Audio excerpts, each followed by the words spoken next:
കർണാടക സർക്കാരിന് പിന്നാലെ കുട്ടികളിലെ സോഷ്യൽ മീഡിയ ഉപയോഗം തടയാൻ ആന്ധ്രാപ്രദേശ് സർക്കാരും 13 വയസ്സിന് താഴെയുള്ള കുട്ടികളിൽ സോഷ്യൽ മീഡിയ നിയന്ത്രണം ഏർപ്പെടുത്താൻ ആന്ധ്രാപ്രദേശ് തീരുമാനിച്ചു. കർണാടക സർക്കാരിന് പിന്നാലെയാണ് സോഷ്യൽ മീഡിയ ഉപയോഗത്തിൽ കടുത്ത നടപടികളിലേക്ക് ആന്ധ്ര സർക്കാരും കടക്കുന്നത്. 90 ദിവസത്തിനകം നടപ്പാക്കുമെന്ന് മുഖ്യമന്ത്രി ചന്ദ്രബാബു നായിഡു പറഞ്ഞു. നിയമസഭയിലാണ് മുഖ്യമന്ത്രിയുടെ പ്രഖ്യാപനം. IT മന്ത്രി ലോകേഷ് നായിഡുവിൻ്റെ നേതൃത്വത്തിൽ ഇതിനായി സമിതിയെ രൂപീകരിച്ചു. മെറ്റ, എക്സ്, ഗൂഗിൾ, ഷെയർചാറ്റ് എന്നീ കമ്പനികളുമായി ഇതുമായി ബന്ധപ്പെട്ട് സർക്കാർ ചർച്ച നടത്തി. 16 വയസ്സിന് താഴെ പ്രായമുള്ള കുട്ടികൾക്കാണ് കർണാടക സർക്കാർ നിയന്ത്രണം ഏർപ്പെടുത്തിയിരിക്കുന്നത്.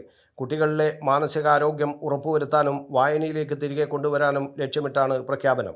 രാജ്യത്ത് ആദ്യം കുട്ടികൾക്ക് സോഷ്യൽ മീഡിയ നിരോധിക്കുന്നത് കർണാടകയാണ്. മൊബൈൽ ഫോൺ ഉപയോഗം വർദ്ധിച്ചതിൻ്റെ പ്രതികൂല ഫലങ്ങൾ തടയുന്നതിനും കുട്ടികളുടെ മാനസികാരോഗ്യവും പെരുമാറ്റവും ലക്ഷ്യം വെച്ചാണ് നടപടി. 16 വയസ്സിന് താഴെയുള്ള കുട്ടികൾക്ക് സോഷ്യൽ മീഡിയ നിരോധിക്കും. മൊബൈൽ ഉപയോഗം വർദ്ധിച്ചതിൻ്റെ തിക്തഫലം ഒഴിവാക്കാനും കുട്ടികളിൽ ഉണ്ടാകുന്ന നെഗറ്റീവ് ഇമ്പാക്റ്റ് തടയാനുമാണ് ഇത്തരത്തിൽ ഒരു വിലക്ക് മുന്നോട്ട് വെക്കുന്നതെന്നാണ് സിദ്ധരാമയ്യ വ്യക്തമാക്കിയത്. News bureau, Kannur media.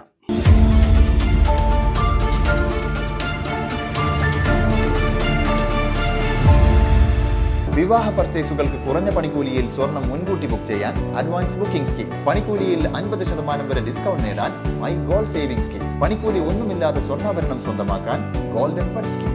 എന്നും വിശ്വസ്തയോടെ സ്വർണം സ്വന്തമാക്കാൻ ആരാധന ജ്വല്ലറി, കുവൈറ്റ് ആൻഡ് കണ്ണൂർ.